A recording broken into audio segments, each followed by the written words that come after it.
ឲ្យលោកគ្រូបណ្ឌិតគុណសិស្សរបស់លោកពិតជាកតញ្ញូណាស់ហេបណ្ឌិតគុណអាណាសិស្សបណ្ឌិតគុណ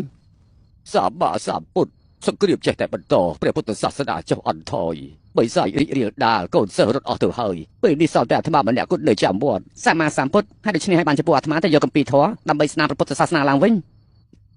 បាទអាត្មាក្មេងជាង20ឆ្នាំអាត្មាក៏សុខចិត្តទៅជាមួយនឹងបណ្ឌិតគុណដែរអីមិនក៏បណ្ឌិតគុណមិនក្រុងច្បាប់ជីវរអើត្រូវហើយឯណាស្បង់ជីវរអាត្មាលោកគ្រូភ្លេចហើយក្រែស្បង់របស់លោកគ្រូត្រូវបីសាច់លួចទៅហើយនោះអីត្រូវហើយមើលចោះការចង់ចាំអាត្មាអន់ណាអាត្មានៅមានស្បង់ជីវរមួយទៀតអាចប្រកេតបានពិតមែនទេអាត្មាមិនអាចយកបានទៅអាត្មាចាស់ហើយរួមមិនបានប្រមាណទៀតទេទុកក៏ពីប្រយោជន៍ដែរប្រកេតលោកក៏ទុកថាជាទានដែរ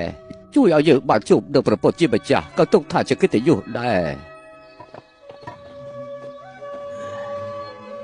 សូមជូនពរលោកទាំង4នាក់ធ្វើដំណើរបានសុខទទួលបានគម្ពីរត្រឡប់មកវិញអរគុណសម្រាប់ចង្ហាន់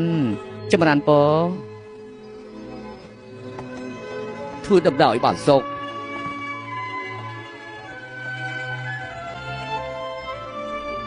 អរគុណហើយពេលកណ្ដាលបានជួបព្រះនឹងជួយនិយាយពីល្អឲ្យបណ្ឌិតគុណជួយជនវិហារបាក់បាយឲ្យបណ្ឌិតគុណ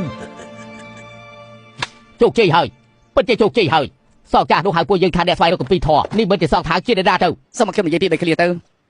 ផ្លូវនេះដើរត្រូវហើយ